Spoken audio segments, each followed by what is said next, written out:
Косе босе. В зелената гора Косе босе се свил гнездо на едно високо дърво и снесло бели яйчица. То кротко седяло да ги мъти и да ги пази, но не щеш ли по дървото се появила кума лиса и започнала да се умилква. Косе босе, дай ми едно яйчице, че умирам от глад. Смилило се косенцето, дало и яйчице.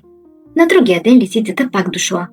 Косе босе, дай ми едно яйчице, че лисичетата ми няма какво да ядат. Не могло косенцето да й откаже, дало и още едно яйчице. На третия ден лисицата пак дошла. Косе босе, дай ми едно яйчице, че пристигнаха мама и тате на гости и трябва да им направя чорбица. Нямам вече лиски яйчица, отвърнало косето. Едно едничко ми остана, да си измътя пиленце. Не мога да ти го дам. Така ли, ядосала се лисицата. Щом нямаше яйчица, тогава тебе ще изям. Какво да прави косето, дало и последното си яйчице и вече нямало какво да мъти. Заплакало Косе босе. Минали няколко жени, които събирали съчки в гората и го попитали защо плаче. Как да не плача, рекло то, като всяка сутрин идва лисицата и ни взима яйчицата. Изяде ги всичките, не можах да си измътя пиленцата.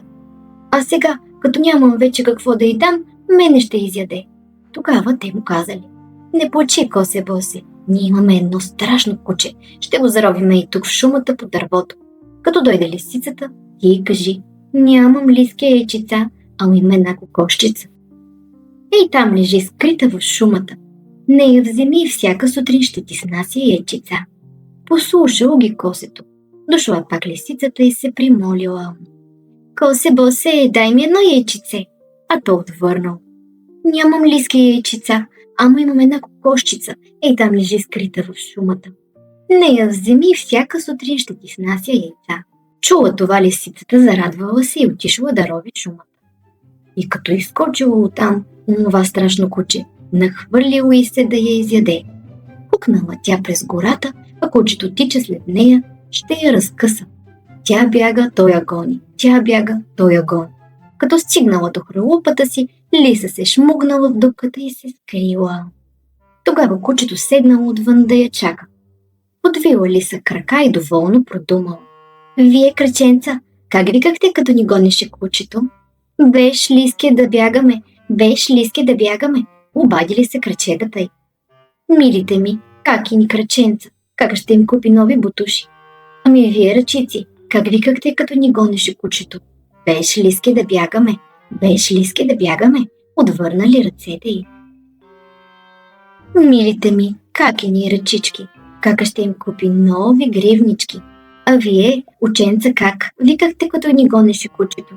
Беш лиски да бягаме, беш лиски да бягаме. Милите ми, как и ни ученца, как ще им купи очилца? А ти, опашко, ти как викаше? Дръж куче лиса за опашката, дръж куче лиса за опашката.